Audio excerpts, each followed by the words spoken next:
This is Michael Dunn, a 45-year-old software developer from Satellite Beach, Florida, and on the night of November 23, 2012, he fired 10 rounds into a red SUV full of teenagers at a Jacksonville gas station because he didn't like their music. 17-year-old Jordan Davis was sitting in the back seat. He never made it home. Dunn claimed he felt threatened. He claimed he saw a shotgun emerge from the vehicle. He claimed he had no choice. But when police searched the SUV, there was no weapon, no shotgun, no gun of any kind. What investigators did find told a very different story. After firing 10 rounds into a car carrying 4 unarmed teenagers, Michael Dunn did not call 911. He did not check on the victims. He did not stay at the scene. He drove to his hotel, ordered a pizza, poured himself a drink, and went to sleep. He didn't turn himself in. He drove home to Satellite Beach the next morning. Police had to come find him. When detectives finally sat across from Michael Dunn in an interrogation room, he was calm, collected, and confident in his story. He spoke like a man who believed he had done nothing wrong, like a man who believed the law was on his side. What he didn't know was that the cameras had already captured everything. Now, detectives wanted to hear him say it out loud. If you do answer questions, you have the right to stop answering questions at any time and consult with a lawyer, okay? Do you understand those rights? Yes, sir. Okay. If you could just sign where it says signature, and by signing there, you're just acknowledging that I went over your rights with you and that you do understand your rights. Okay. This is Brevard County, right? Right. Yes. I'm using 1,500 more. Okay. Just going to get some basic info from you first, if we could.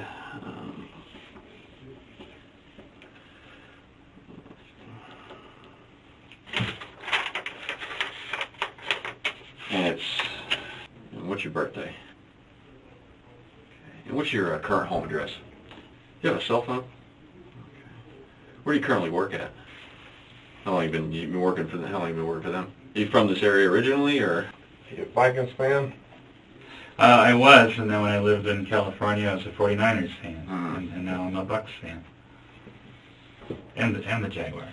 Yeah, none of us are Jaguar fans. No, there are no such thing.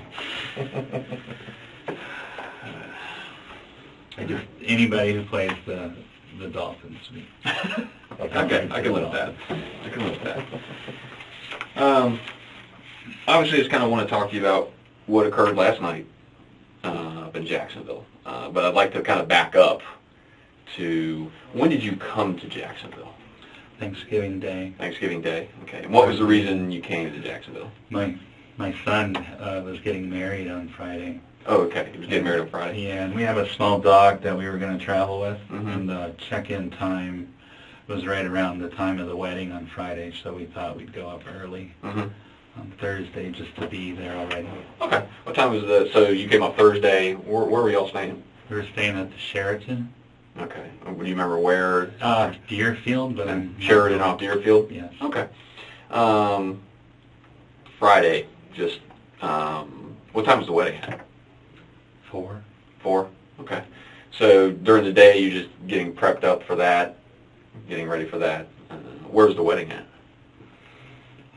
Is there Orange Park? Is that someplace close by? Yeah. Yeah, it was Orange Park, and an old house, an old 1970s house right on the water. Yeah. Okay. Very nice ceremony. Okay. About how long do you stay there?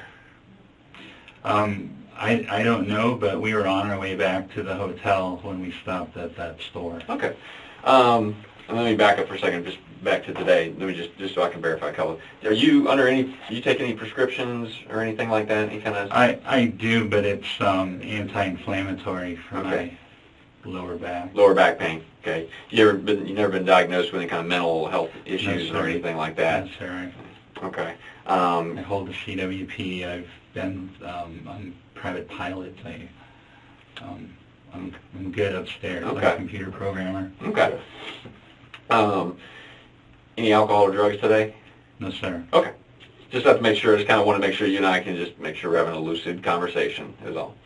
I don't have much sleep. You don't have to tell us. Reading the news reports, what the aftermath was, I didn't sleep very well last night. Okay. Well, I can understand that. I can understand. We haven't had any either. So, yeah, we're right there. We're right there with you. Okay, so you go to the wedding, and you guys are headed back to the hotel. Do you remember the route you were coming? Do you know the name of the roads that you were on, or On my phone. you just followed the directions on the phone? Okay. And you decided 95, get off on wherever to... 95 up to probably Bay Meadows, That sounds familiar. and then hang a left on South Side, I think, or you keep going on Bay Meadows. I'm trying to remember. I think we, whatever road we were on, we went straight until we turned down to Deerfield. Okay. Okay. So you pull into the gas station. Okay. What was the purpose of stopping at the gas station? So just kind of walk me through, just tell me from your point of view, what you guys pull up. You're driving, it's your car, is that correct? Yes, sir. Okay, and you're driving? Yes, sir. Okay, it's a Volkswagen, correct? Yes, sir. Okay. She's sitting in the passenger seat, no one else in the car with you, correct? Correct. Okay. Just kind of walk me through kind of what happened at that point. Well, I'm embarrassed to say this, but got out. She's in the store, and there's like a SUV next to us, and then the music starts. Mm-hmm. And I rolled down my window, and I thought I was polite. I asked them nicely. I didn't demand. I didn't. Mm-hmm. Or else I said, hey, would you guys mind turning that down? And they shut it off. Mm-hmm. I was like, thank you. Mm-hmm. Cordial. Right. Everything's cordial. I put my window back up. I'm doing my stuff. And I don't know how many kids are in that, but mm-hmm. the windows are down for the back seat. The mm-hmm. windows are up for the front seat. Okay. And the guy that was in the back is getting really agitated. And my window's up. I can't hear everything he's saying, but, there's a lot of fuck him and fuck that and fuck that bitch. And then the music comes back on. And, I'm just like, live and let live and don't need any trouble. And I don't know if they're singing or what, but it's like they're saying, kill him. So I put my window down again, and I said, excuse me, are you talking about me? And it was like, kill that bitch. And I'm still not reacting, but then this guy goes down on the ground and comes up with something. I thought it was a shotgun. And he goes, you're dead, bitch, and he opens his door. Mm-hmm. And I'm shitting bricks. But that's when I reached in my glove box, mm-hmm. unholstered my pistol. I mean, I practiced this. I'm at the Fort Malabar Rifle and Pistol Range. I'm an avid, mm-hmm. Gun guy and all that. No military training or anything, but I have friends who are in the military that right. show me the proper way. Yes, and so quicker than a flash, I had a round chambered in it, and I shot. Right off the bat, Michael Dunn is cracking jokes about football teams and chatting about his son's wedding. Relaxed, comfortable, almost cheerful, as if he hasn't just fired 10 rounds into a car full of teenagers the night before. Then he tells his story, and he tells it carefully, stacking every detail on top of the last, like a man who spent the night rehearsing, cordial, polite, reasonable, right up until a phantom shotgun that nobody else saw somehow justified everything. Round chambered in it, and I shot. Okay. Do you remember how many times you shot? 4. Okay. Okay, just keep walking me through kind of what you remember. I shot 4 times, and that SUV pulled out, and like I said, in my mind, they got a gun. And so, not training, just from, I was still scared. Mm-hmm. And so I shot 4 more times as they were fleeing. As they were fleeing? Yeah, trying to keep their heads down to not catch any return fire. Okay. All right, and then... And that was it. I mean, I still didn't feel safe. I thought, there was another car. I didn't know. I mean, I'm in a strange town, in a strange area. I just had my life threatened. The love of my life is in the store. And she doesn't know what's going on. She come outside to see what was up. And I was just like, get in the car. We have to go. I just didn't feel safe there. In fact, we had plans, in fact, a fairly expensive bed and breakfast paid for in St. Augustine. And, after what happened last night, and we were like, we have to go home and call the local sheriff and tell him what's up. Well, where'd you go after when we you went left? right to our room. You went right to the hotel? Yeah. Okay. Didn't leave. We were just like in the hotel sitting room? bricks waiting for another carload of thugs to come. I mean, I'd never been so scared in my life for somebody to be, I thought they were singing, like, you're going to die, bitch. I thought that, and then it's getting a little louder. That's when I put my window down and was like, you talking about me? And then she's like, you're dead. You're dead, bitch. Okay. So I went over this a million times, and what I should have done is put the car in reverse. But a shotgun come up or whatever, it was fight or flight. I don't think there was any time for flight at that moment. I was going to get shot. Okay. So they pull out. As you said, you shoot to kind of keep their heads down as they're pulling out. That kind of your intention. That's your thought process. They have a shotgun aimed at me, and I don't want them shooting it. Okay. And then gets in the car. You guys leave and drive and go back to the hotel room. Okay. And you guys just stayed in the hotel room at that point. Did you go anywhere else? No, we ordered out. We got pizza. Pizza. And what time did you check out this morning? 8, I think. When you called early this morning, we had just got home, and I unpacked our few bags, and our neighbor just down the way is a real good friend of ours, and he's in the government in some capacity. Well, he's in law enforcement. I don't know which branch. Right. But we were going to go, talk to him and like, do you know anybody in the sheriff's department that we could talk to? Because, I didn't want it to happen the way it did. The way it did is sheriff came with AR-15s, and so I was trying to avoid that. Yeah. And, I was like, I give up. But that's where you called when I was out the door to go. Unbeknownst to me, I didn't know at the time that they had actually been, they were actually responding before I even got on the phone to them. So when you and I were talking, unbeknownst to me, they were already alerted to your presence there. So. Or maybe my neighbor. Oh. I don't know. Yeah, because, I told me. Right. That's why I said I was being honest with you when I said I'll give you 5 minutes to, kind of, like you said I'll be out the door in 5 minutes. I said, okay. The gun, is it your gun? Yes, it's a gun I've had since like 1990. Okay, what kind is it? It's a Taurus, 1892. Okay, you know what caliber? 9mm. 9mm. Do you normally keep it in your glove box? Always. Always in your glove box. And you said you kept it holstered? Yeah, it's a holster that's for inside the waistband, but I'm a little heavy. I used to carry it, but I'm too heavy. So now you just keep it in the glove box? Keep it in the glove box. Okay. Where is that gun now? It's in my glove box. It's still in the glove box. Okay. In your car. And your car is at your residence currently, is that correct? Yes, sir. Okay. How many, do you normally keep it fully loaded?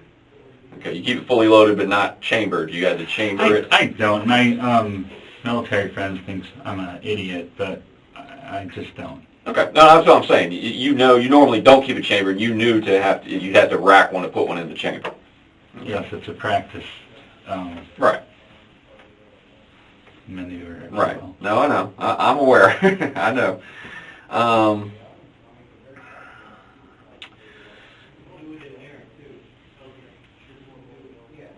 know you're in a strange town, and you had this traumatic event happen to you, and I can understand that. Okay. The problem, I can tell you, where we start to kind of get a little wondering is by the time you say you get to your hotel room, you're calling to order pizza. Why aren't you calling us? I wanted to come back to my hometown to do that, and our dog and everybody were where they needed to be. I didn't want to bring a shitstorm down on them in Jacksonville. Okay. Well, I mean, it wouldn't. They haven't. I mean, they're not anything to be worried about. She hasn't. True. It's not like, she's there. Yeah. There's nothing she did wrong. I was, I shouldn't even left the scene, but I left the scene because I was still afraid for. Okay, and I can live with that. Okay, I can live with that. You don't necessarily want to hang around right where the shooting happened because you don't know if these guys are coming back. I'm good with that. Or if there are more. But once you leave and you are away from that scene, and you've even gotten to a hotel room and inside your hotel room at that point, now it makes me wonder, because if you make a phone call, one, we find out, a lot quicker what's going on. Okay. The reason he and I haven't been to sleep since sometime yesterday is because we're trying to figure out, all we know is we got a dead kid in a car, okay, and we got a guy who shot and hauled ass. That's all we know. You see what I'm saying? I do, and it's me to call you guys last night, and I was insistent on waiting until we got around people we knew. A genuinely terrified man calls 911 immediately. That's instinct, not innocence. Michael Dunn ordered a pizza, and that one detail exposes everything. Because what happened in that hotel room wasn't shock or trauma, it was calculation. He drove back to familiar territory, surrounded by people he trusted, buying himself time to control his story before standing over a crime scene trying to explain 10 bullet holes in a car with no weapon. Okay. I mean, I'm just, that's where we start to get a little concerned. It starts to be, we can speak that I personally have had a case with an individual who was moving to Jacksonville, first day in Jacksonville, and got involved in an incident and felt threatened and shot another person and was in their car. And he drove across the street to another parking lot and got on the phone with 911 immediately and started walking police into where he was. That's the way I have nothing to say other than that. So other problems that we have too, when you began to shoot, can you honestly tell us that you ever saw a gun inside that vehicle? I saw a barrel come up on the window, like a single shot shotgun where there's a barrel. I didn't see this part of the barrel, I saw that part of the barrel. And it was either a barrel or a stick, but sir, they're like, we're gonna kill you. And then they say, you're dead, bitch. I mean, I didn't wait to look to see if they were going to point it at me. He reached down and picked it up. And then who reached down and picked it up? Well, hopefully it's the guy that I hit. Though it was. Where was he sitting when he reached He down was sitting in the rear passenger side. Okay. And that's the guy that was really agitated. And then that's the guy that I asked, are you talking about you're going to kill me? Like I said, I didn't know what, My window is up. He was saying a lot, but that's what came through and I put my window down to ask him. And the music is still playing at this time?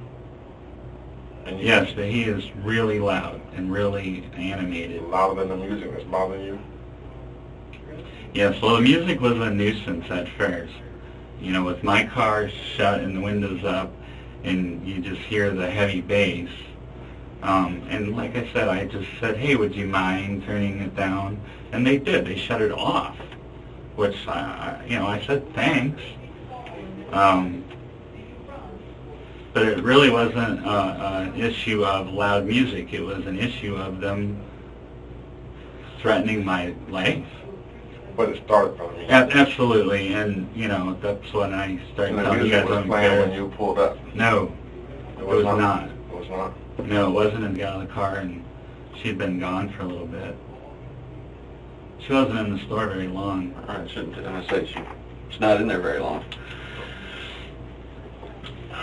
Like we said, there's some issues that we have. I'll be the first to tell you there's no weapons in the car. I don't know what you saw. That's possible. When they drove off, they dumped it. They never left the parking lot. Yeah, they drove out, circled right back around, and came right back to that spot. Oh, okay, because They circled around until they saw you leave, and then they drove right back. Because they saw you leave at that point. They saw you leave, and they realized their friend had been hit. So they never left the parking And lot. they came right back at that point. okay. Well, I don't know what to tell you. Here's what has to happen. I know that from your position right now that you want to do everything to protect yourself, and I can't say that I blame you for that. But we're gonna need the total truth as to what happened, not this story that I've had from 7:30 last night till 12 o'clock today to fix up. Okay, because the only thing that's going to make sense to us is the truth matching the scene. And there was the biggest problem we got, the first hurdle we got to get over is that there is no weapon in that truck. Did he have a stick? Because he stuck something up. I'll double check it. I don't recall seeing anything like that, really. But I'll double check it. I'll look again. But we, you know, obviously our main thing is when we're going through, we're looking for any kind of weapons, any kind of evidence of a weapon, shell casing, Well, bullets. The second problem we have is that the last set of rounds, when the truck is backing away from you, and you put 4 more sets in it, 4 more shots into it, that's an issue. Because now if it's backing away, it's no longer a threat. Yes, sir, I understand that. In my mind, they had a weapon. Okay. I can't shoot someone because in my mind they had a weapon. Okay. That's the problem. I mean, if I walked up to someone right now and I'm having a conversation with them and I think they have a weapon, the law doesn't allow me to shoot him because I think he has a weapon. I think you would have a hard time arguing with your statute versus any one of them that they could get out and beat you up. Well, there's 4 of them. Even the 4 of them. I think you would have a hard time arguing that the 4 of them could have done anything to you. Yes, sir. Let me ask you this: how were you when you pulled your gun out? Say you're sitting in your driver's seat like that, straight ahead. How did you shoot? Did you shoot one-handed? Did you shoot two-handed? Two-handed, like that. Two-handed, like this. You come across your body. Okay, and you shoot the first, what you said, 4 shots is what you remember, and then they start backing out. Do you continue to shoot through the window, or do you reposition yourself? I don't recall, but I do remember getting out of my car and taking, like, getting sideways, and I was, like, waiting for the wink, or... But once again... all this is... Okay. Once again, if you think they have something, think they have a shotgun. They had a shotgun. You think they have a shotgun. Are you going to get out of your car so they can get a good aim on you? Make any sense? Well, at the time, I was doing everything on adrenaline and no... But I'm just saying, we're trained to, if we think something is there, to get out of the way. To get out of the way. Cover or concealment. So you're telling me that you thought they had a shotgun, but you got out of your car so that they would get a good aim at you, is what you're telling me. Well, I thought maybe they would shoot at the car and I wouldn't be in it. But the car, your car's not shooting at them. You are. Why would they shoot at your car? Shadow, they can't. So, honestly, sir, I'm at a loss to justify what I did on the second volley, Right. other than to say I thought they were going to be shooting back, and I was keeping them from doing that. And I was in such a panic.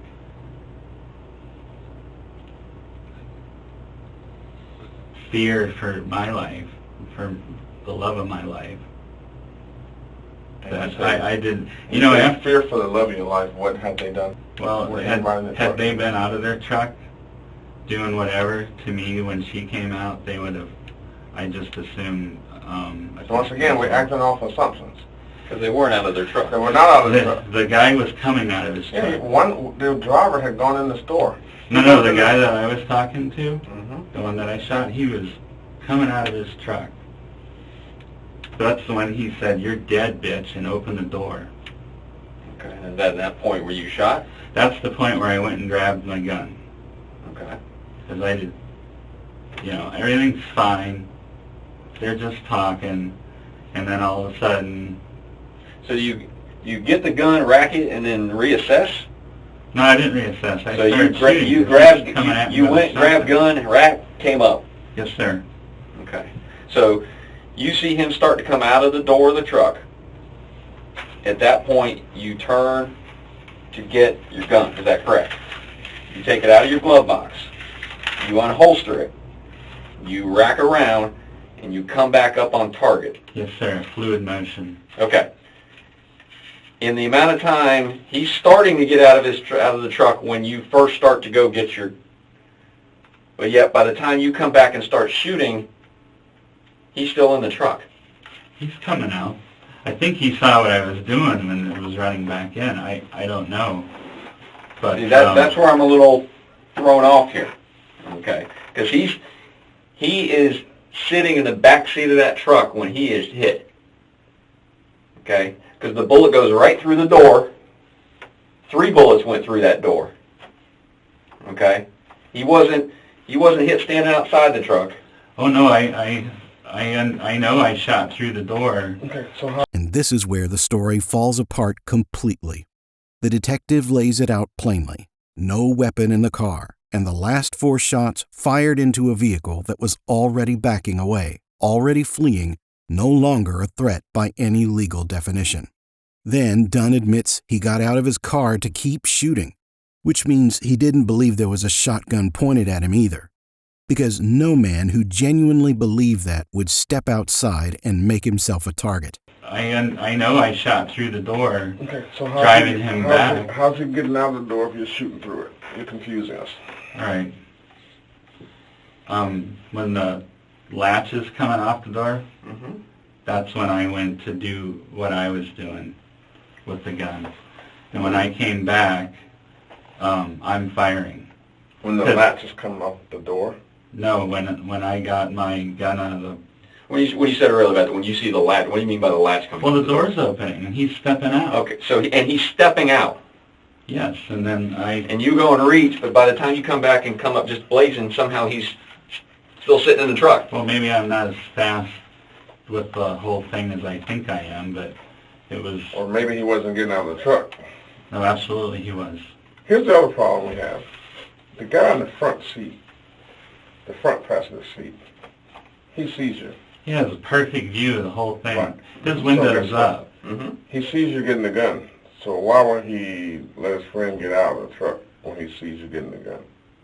Pardon? Why would he allow the victim to be getting out of the truck when he already... I have no idea. Okay. I mean, I think the guy in the front was the reason. You also know that it was 7:30, 7:45 p.m. and the Gates gas station had several customers in the parking lot and everywhere. And we've interviewed several people. This is the very first time that anyone has told us about anyone getting out of a truck. Okay. And here's where I would have a question too: is you're saying you feel like you have a threat that this guy's got a shotgun in your view. Okay, so you think he's getting out of the car. Okay, so you turn to get yours. If he's unarmed, which he is, why is he going to be? I don't know. Maybe he Now thinks I'm unarmed. The sad fact of it is he's telling me he's going to kill me. You're dead, bitch. Because you asked him to turn the radio down? See, that's the part where I don't understand. And you know what? And I'll tell you, they were getting really agitated. I understand it because believe me, we deal with guys who you ask them to turn their radio down, they would get out of the car and shoot you. We deal with those kind of dudes all the time. Here's what I can almost bet you a year of my salary on. When you got into a confrontation with those guys, a man of your stature, if there was a gun in that truck, they would have shot you. They wouldn't have had to get out. They would have shot right through. They would have shot from the truck just like you were shooting from your car. Because you guys are, I mean, you're directly next to They each have other. the beam on you. The truck is actually higher than your car. I'm in front with the front passenger. And we can tell you another thing from working murders in Jacksonville. People don't get out of the car to be seen when they're shooting someone. They're going to shoot you right side of the truck. All right. He's getting out of his car. We're this close to each other. He was getting out of his car after repeatedly telling me that he was going to kill me. So, is he going to bite my ear off or shoot me with a shotgun? I wasn't too concerned about how he intended to do it. Now, and I'll tell you this.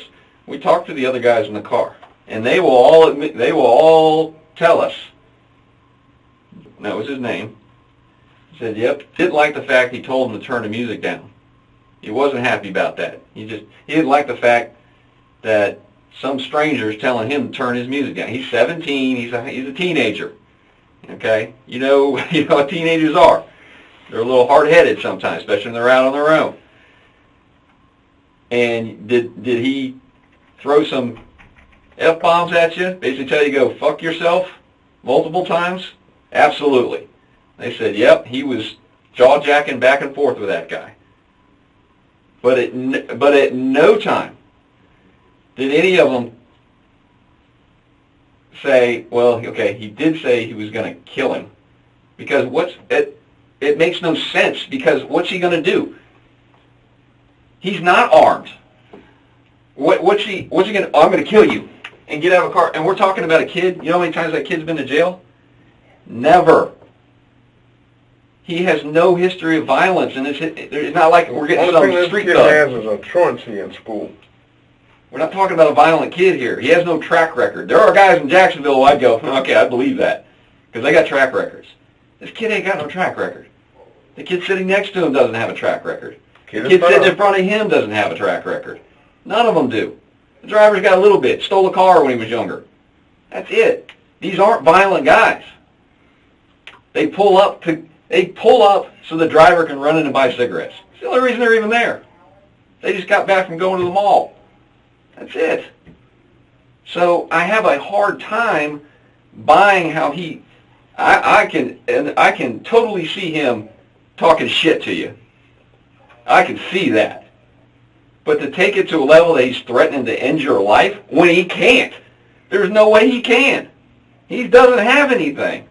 I didn't know that. I know. That's all the reason you're not knowing that is all the reason why you took your next step too far. Yeah, the problem is you went from 0 to 100 without ever getting to 50. I have a guy very irate saying he wants me dead. Well, if the other guys aren't corroborating, I'm sorry, but that's and understand too, there's people in the parking lot that can hear what's going on too. Not one of them. We have what's called independent witnesses. Yeah, not associated. I understand. I wasn't sure that I heard him right. That's why are you, is this directed towards me? You're going to kill me? And that happens to be an exact quote of, are you talking to me? That was an exact quote. Guys with the truck said, he said something to the effect of, are you talking to me? Yes. So that's dead on. Yeah, he was talking to you. He's basically telling you to go fuck yourself, and I'm going to turn the music back up. Yeah, no, the music was already up, and he's talking, kill the guy. I just can't understand, if the music is up to the point where you're asking them to turn it down, how can you also hear the conversation that they're having? It's not making any sense. He's livid. He's not talking. He's yelling. And my window's up and I can hear him. I'm not making out all the words. But then I hear, kill that son of a bitch, or kill that motherfucker, I think is what he was saying. How do you know it was him saying it? Well, when I put the window down and I asked him, he said the same thing. Yeah, kill a motherfucker. And then when he was opening his door, that's when he said, "You're dead, bitch." And, when you say he didn't have a weapon, he's on the ground, and you put something up on the thing and then gets out. I thought it was a shotgun. Or a stick, or, some kind of weapon, but he's confrontational and using words like, "I'm going to kill you and you're dead." And I didn't know he's 17. I thought he was a full-grown man. I thought they all were.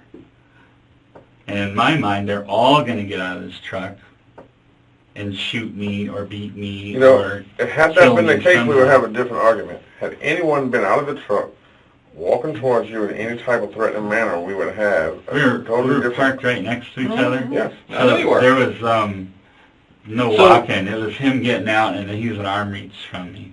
But here, those cars are so close to each other, though. Him getting out, it's going to be hard for him to get out because he's back away from you. His door opens up. He's actually going to be shielding himself from where you are because you're closer up to the driver. All these things you're saying are great, but I didn't analyze all these things. I got the shit scared out of me. I know. And some guy's coming at me, telling me what he's going to do or wants to do. I reacted. I'm sitting here telling you guys I was in fear for my life. I honestly was. I have so much going on in my personal life. The last thing I want to do is be in trouble. I don't want to cause you guys a sleepless night. I don't want to lose my freedom. This is what we do. Don't worry about that. This is what we do. Well, I mean, the last thing I'm looking for is trouble. The last thing. I mean, you don't think I have asking someone to turn their music down in a public place? Absolutely, that was stupid of me. Around here, I don't think... If you do process and elimination, had you not done that, then we wouldn't be here today, right? Absolutely. Running around. Absolutely. Do you think you overreacted? Well, I think I got the shit scared out of me a little bit, and if we want to say because somebody's dead, hell yes. The detective walks him through it piece by piece. No witnesses saw anyone get out of the truck. No weapon was found, and Jordan Davis was still sitting in the back seat when the bullets came through the door. And you can hear Dunn stuttering, backtracking, filling the gaps with "I think" and "maybe" and "I don't recall." Until finally, cornered completely, he admits it. Yeah, he overreacted. A 17-year-old boy is dead over a music volume. Somebody's dead, hell yes. That was... Well, no, not even somebody who's dead. Let's say nobody even gets hit. You think you overreacted. What if you just hit the car a bunch of times and they drove off with a bunch of bullet holes in their car? Sir, from where I was sitting, a shotgun was coming up at me, and so I don't want to sound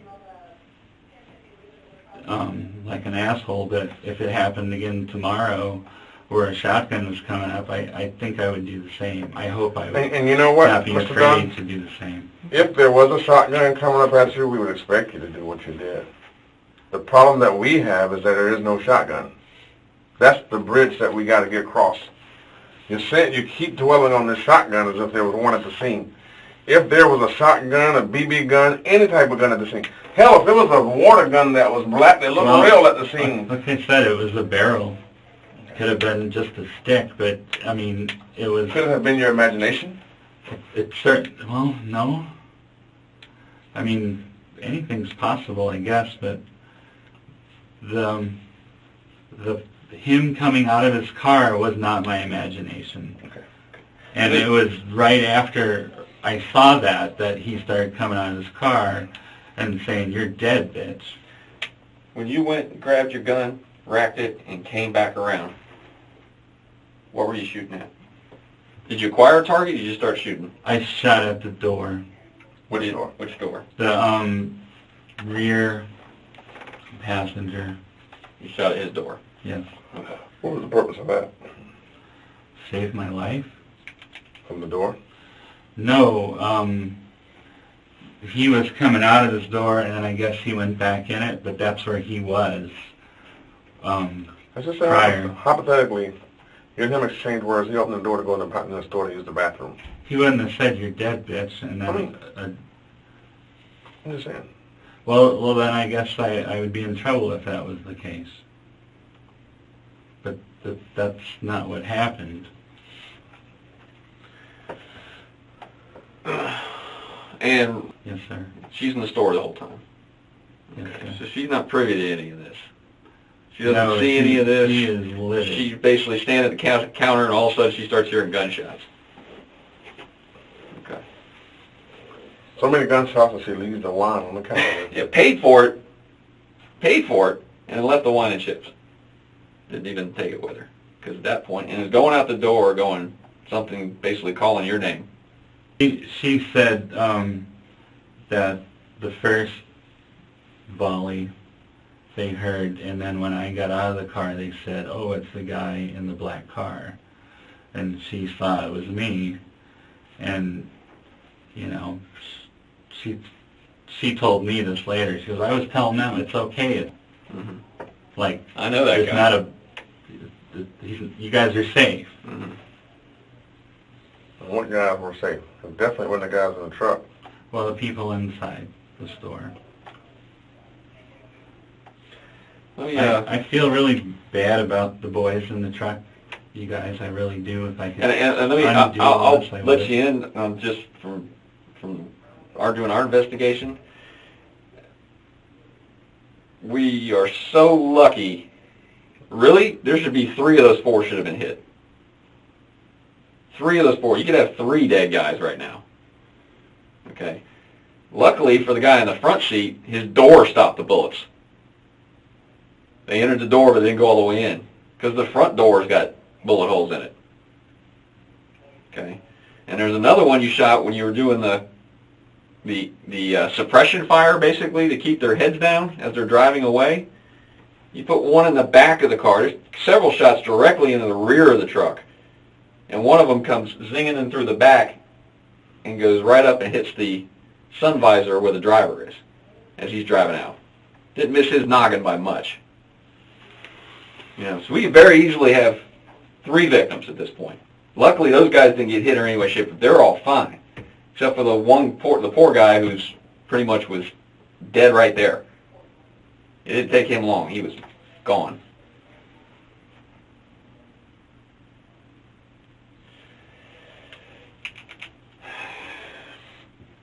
It's, you know, and I'm just letting you know, we're just, and like I said, we see a lot of scenarios, and we deal with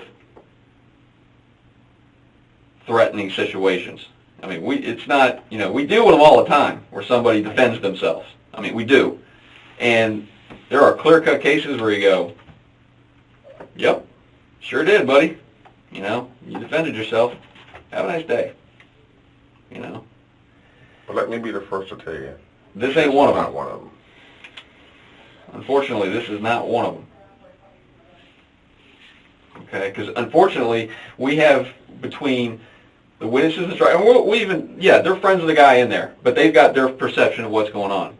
But there's other people there who fill in blanks for us, who are independent. And we haven't had anybody even hint to us that one was getting out of the car, 2, that anybody heard any actual physical threats to anybody. There are some F-bombs getting dropped. I'm gonna kill that motherfucker. I mean, did concentrate on the F-bomb and miss out on the verb. I'm just telling you what people tell us. We ask them, what did you hear? Because I show up at a scene, and I don't know anything about what happened. We just start going, what did you see? What did you hear? Mm-hmm. What did you see? What did you hear? Because you might hear something different. You might hear something different, see something different. You know, everybody sees things through their own little, and believe me, we've done this long enough that other witnesses see things, can see the same thing, and totally get it wrong. You know, two different stories when you get it from them. That's why we try to talk to everybody out there.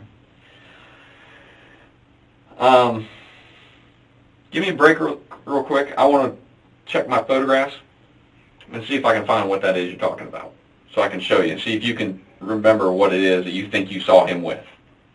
Okay? Because I got some photographs from him in the car. I want to see if that's good with you. If we can try to figure out what it is you saw, so at least we're not guessing. Okay? Fair enough. I mean, I'm asking you, man. I'm not real good with gore. Oh, no. I'm not showing you any pictures like that. I'm not showing you any pictures like that. No. I'm just simply showing you things that are in the truck. No gore, no nothing like that. Okay, I don't do that. I'm not going to throw pictures of guys, the victim in front of you. It's not my style. Okay, I'm not here for that. But you're telling me you see something in the back. I'm just trying to see if I can figure out what it is you saw. What I saw came up on, like, where his window's down, come up like this. Okay. Maybe sticking up like that. And their window's taller than mine. I can't see the barrel. But it was something he picked up off the floor and set there. However, and then he's getting out. Okay. Well, look, let me find it, and then that way we can clear up exactly what it is. So that way we're not guessing what we're talking about. I'm not feeling so hot now that you guys are... Unfortunately, we have that effect sometimes. Well, I don't mean sick. I mean, I actually am starting to be sick in my stomach. I don't know how I can express to you guys that I was in fear for my life. Okay. I've never been so scared in my whole life. I've been mad and my hands shake, but I was so afraid that I didn't have time to think. I only reacted, and I don't know how to. And understand what I'm saying to you. I'm not there. Okay. You tell me that's what you're feeling. Okay. I take what you're telling me, but I also have to go with what the physical evidence of the scene tells me, and what other people tell me, because they interpret things differently also. Okay. Earlier you said that the last thing you needed right now is to get in trouble. With what's going on with your life that... Oh no, my life is great. Life is great. What I'm got a place on the beach. I got a great job. I got a great girl.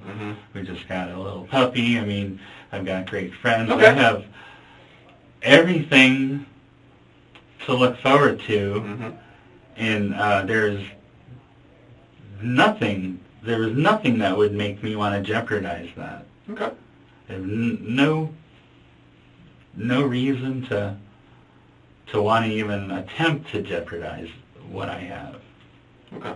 Were you angry last night when all this happened? Not at all. I just left my son's, my firstborn's wedding.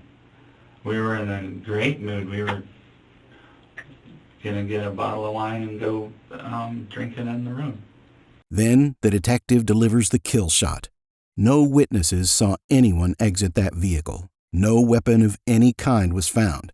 And 3 other teenagers nearly died from the follow-up shots fired into a fleeing car. And Dunn goes quiet, says he's feeling sick. Then, almost unbelievably, pivots to telling the detective how great his life is. Beach house, good job, new puppy. A boy is dead, and he's listing his assets. And go drinking in the room. Were you drinking at the wedding at all? I had a toast and rum and Coke with the meal. But I wasn't drinking, if that's what you mean. No, I was just asking. Were you buzzing at all, or? No, I'm real. I have a pilot's license, and they're real sour on DUIs. If I get a DUI. I had a DUI when I was in my early 20s, late teens, and that one incident is still haunting me to this day. In that I went to Canada, and they got like a ID check type thing, and they asked me if I'd been arrested. Well, not since I was a kid, but in actuality, in 2003, I got pulled over for a traffic, and then they said, "Oh, you have a violation of probation," and I got arrested, and that was from the DUI when I was a kid. That the Failure to appear. well, down in the Keys, it's the Salvation Army that does that. So, long story short, when I moved to California, I came back in '94. I had trouble getting my license because they said that I didn't complete my community service and all that stuff, so I called them. And they had everything in a paper file, they just hadn't entered it in the computer. And so the failure to appear was the last month or whatever, and they just didn't enter it into the computer. So it was a snafu, but I was in the jail for 5 days while they were trying to figure it out. But I guess what I'm trying to tell you is I'm real anal about not drinking. All right. Not having You made that mistake, you don't want to do it again. Exactly. Fair enough. Okay. Can you get you something to drink? Yes, please. Water would be awesome. Water? Okay. Well, give me a minute. We'll be right back, okay?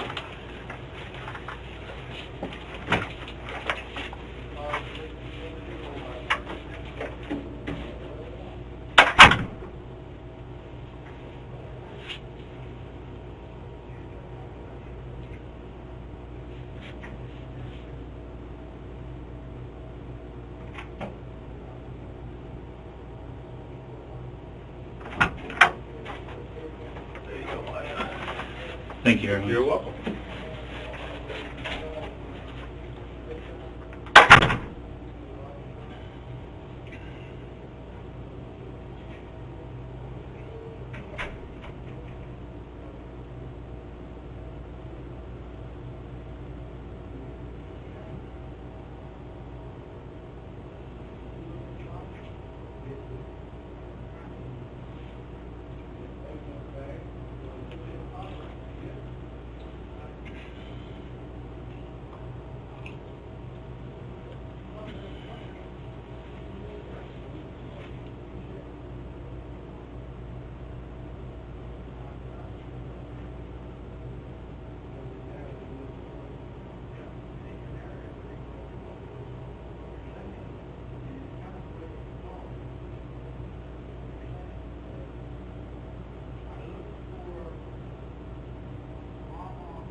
I have no idea who that is.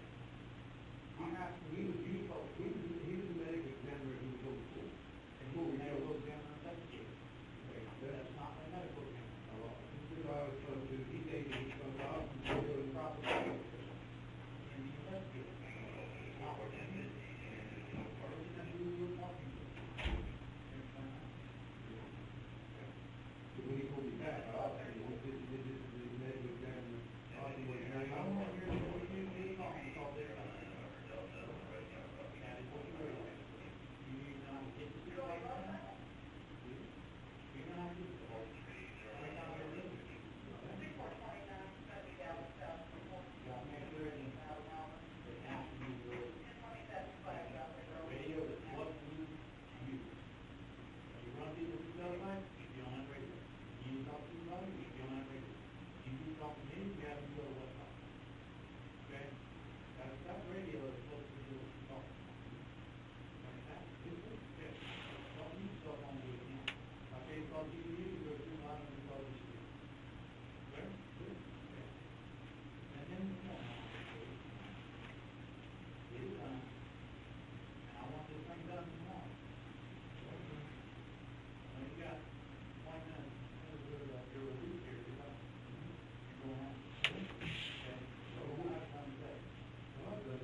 Reports are everything. You can't put a report in a good good.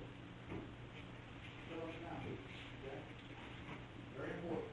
I have enough people in this center I can go all out right now. I put it on my foot. You gotta get some product, but you have to get training. You have to use the tools that are good. Okay? I ain't sitting there and waste all my time developing this stuff. You know, nobody will pay attention to it. All right? Very good. Finish up what you're doing and you go home.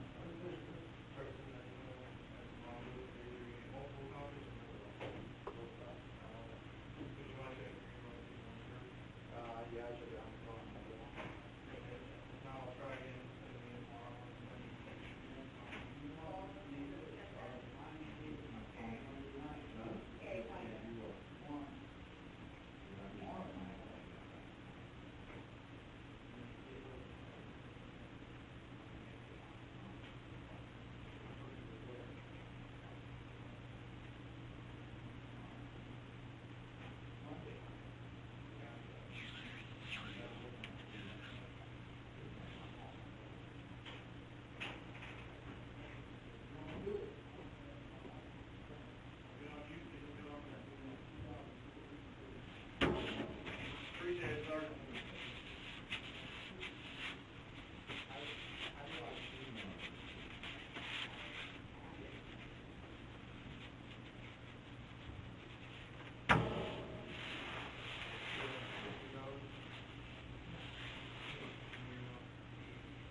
Following this conversation, the detectives will take a small break and return shortly after discussing over if they had enough info from Michael. All right, just real quick, a couple things to clear up with you.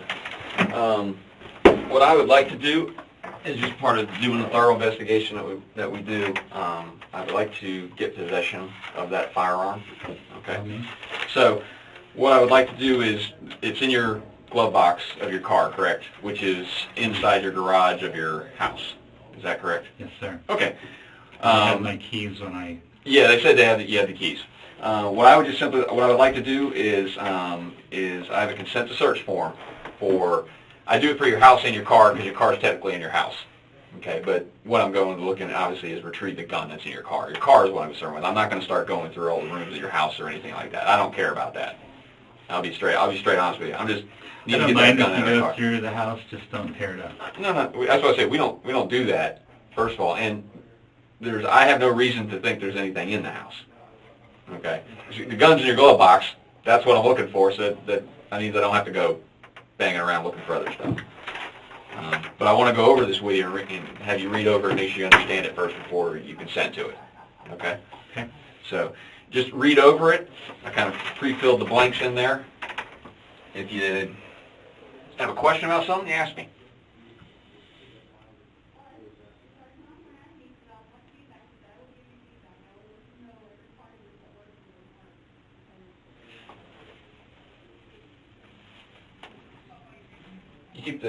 I'm sorry, go ahead and finish. I'll ask that question in a second.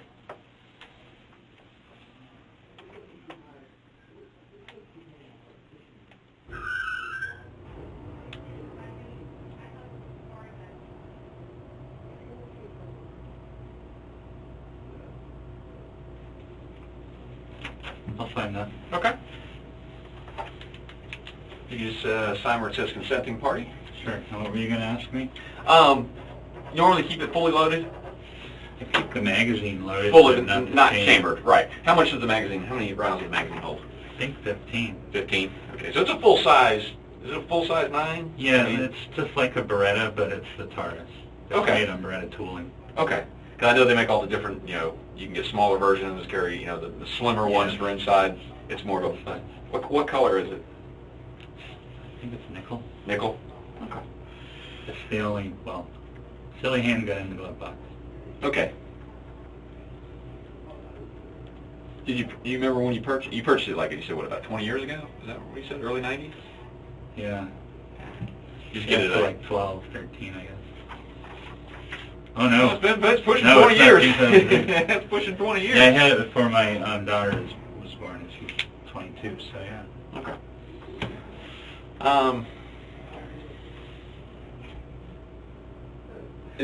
Go ahead. Do I need to get a lawyer? I mean, it sounds like I'm in deep shit. Well, and that is up to you. Okay, that is a decision for you. I cannot advise you on what you should and should not do. I didn't even ask it. I know the guys have already talked to you. I'm assuming that they said they mentioned to you, but you know that you were arrested, correct? Did they tell you that? You're under arrest? Okay. Maybe they did, but it's hard to hear when you have assault weapons pointed at Okay. you. And the reason they're coming at you with assault weapons is because you had a warrant for your arrest. Okay. We have a warrant. Duval County issued a warrant for your arrest for murder and attempted murder. Okay. That's what you're being charged with right now. Okay. Just the first step in the process. Okay. That's what it is. And he and I don't decide how this goes. What he and I do is basically try to just gather all the facts of the case and present it to the state attorney, and the state, and all that thing rigmarole down the road with deciding, where it goes from there. Okay. I'm not here to judge you. You seem like a decent guy to me. Believe me, you're much nicer than most of the people we end up talking to. Okay. But we just have to go on what we have, evidence-wise. I understand. Okay. Is there anything else you wanted that you think I should know about that maybe I haven't asked you a question about, or? Nothing that comes to mind. The only thing that I keep Hold on, before you hearing. Hold on, 1 second. You mentioned earlier that you need a lawyer.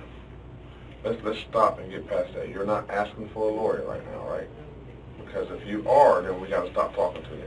I'm not asking for a lawyer so much now as I was asking for how, Were you asking the for way, advice? Yeah, the way I see this was, I was scared for my life, Mhm. and I fought back. Mhm. And you guys are seeing this as murder. And so I'm wondering, maybe I should just shut up. But before, that's what we And got to get past. remember That's what we the have to rights get I past went over? before we continue to talk to you. Yeah. Remember the rights I went over and said if you decide you can stop at any time. Okay, that's your right, man. You can stop talking at any time if But just for the mere fact that you mentioned that word in this room, for all of our sake, mine, all three of us, we want to make sure that you're not asking for a lawyer right now. Not right this second, Okay. but Do you probably want in to about right- 2. Okay. Okay, well, we're good. We're We're good good. enough anyway. We're good. We're Because we not, don't want to violate your rights. no. Okay? I understand, I appreciate it. What I was going to say is, you know, it's too cheap to call them epithets. They were threats. The you're dead and you're dead bitch. That's what keeps ringing through my mind, my head. Those were the words that freaked me the fuck out. To Okay. pardon the, and so that's where we're at. And That's where, yeah. And this, unfortunately, I mean, this is where we're at right now. They'll process you here first, but I'm not sure how long it's going to take you before they got to go through all that kind of stuff. But you will be brought back to Duval County. Okay. And it goes, like I say, it goes from there. Like I said, this is a start. is there any opportunity to bail? There's no bond. No bond. There's no bond on a murder charge in Duval County. Yeah, it's standard. They don't allow it. Right. Is it automatic that it's a murder charge when it's self-defense? I'll explain to you how it works on our end. Uh-huh. We do our investigation. We get our facts. We have a prosecutor from the state attorney's office with us who sees all the facts, sees the case. We confer with the state attorney's office, say these are what we have as facts of this case, and they determine, yes, we believe there's enough to issue an arrest warrant at this point based off the evidence we have, and that's why we obtain an arrest warrant, based off what we have. Okay. Now, you also, just saying, that's why we need to come and talk to you and find out what your side is, okay? But we just now did that. The past such and such, last night, this morning, we hadn't had that opportunity to speak with you. Okay. Any other questions for me or anything I could try and answer for you? I'm going to go out. We're going to do. If possible, I don't know if you'll let me now, but if possible, I'd like to use the restroom. I'm sure they can. We'll get the guys to arrange it for you. Absolutely. All right, and then I really didn't know that I was being charged with murder and attempted murder. Mm-hmm. That sucks. I would like to talk to an attorney. I don't have one. Okay. And what happens is if you don't, you'll go to, assuming here you'll go to court tomorrow, is what you do. They'll have you go to like a first appearance, basically, that you've been charged, and you'll be assigned at least a public defender to begin with. So they'll have counsel provided for you. Remember the rights I read you, if you can't afford an attorney, one will be appointed for you. Yes, I can afford it. I just don't have one. And you have time to make that decision. Know any phone numbers? It's all in my phone, and But you'll be able to get ample time to figure that out. Okay. I'm sorry we had to meet under these circumstances. me too. I mean, if there is, there's probably about 5 things I could have gotten done differently last night, but it's unfortunate it turned out the way it did. It is. Okay. Well, I'll get with the guys here, and we'll get you use the restroom for you. Okay.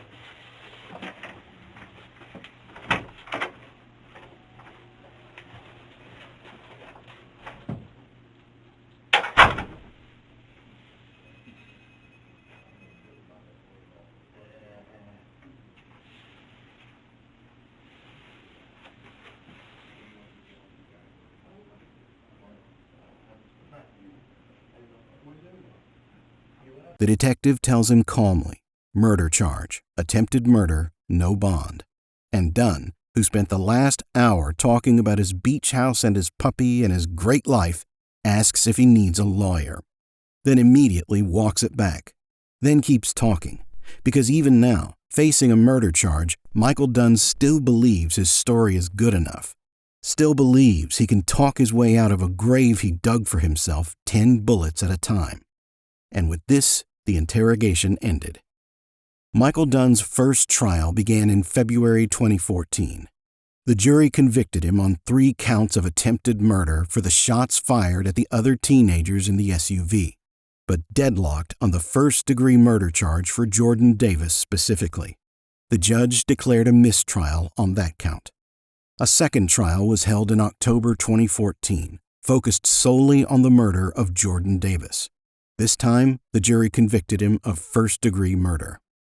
In October 2014, Michael Dunn was sentenced to life in prison without the possibility of parole for Jordan Davis's murder, plus an additional 90 years for the attempted murder convictions on the other 3 teenagers.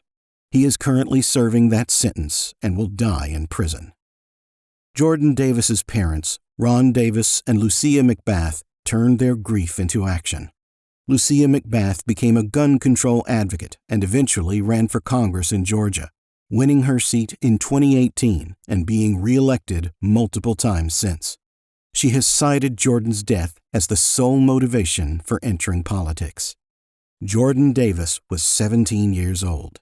He had never been arrested. He had no history of violence. He was sitting in the back of an SUV listening to music on the day after Thanksgiving. The shotgun Michael Dunn claimed he saw was never found because it never existed.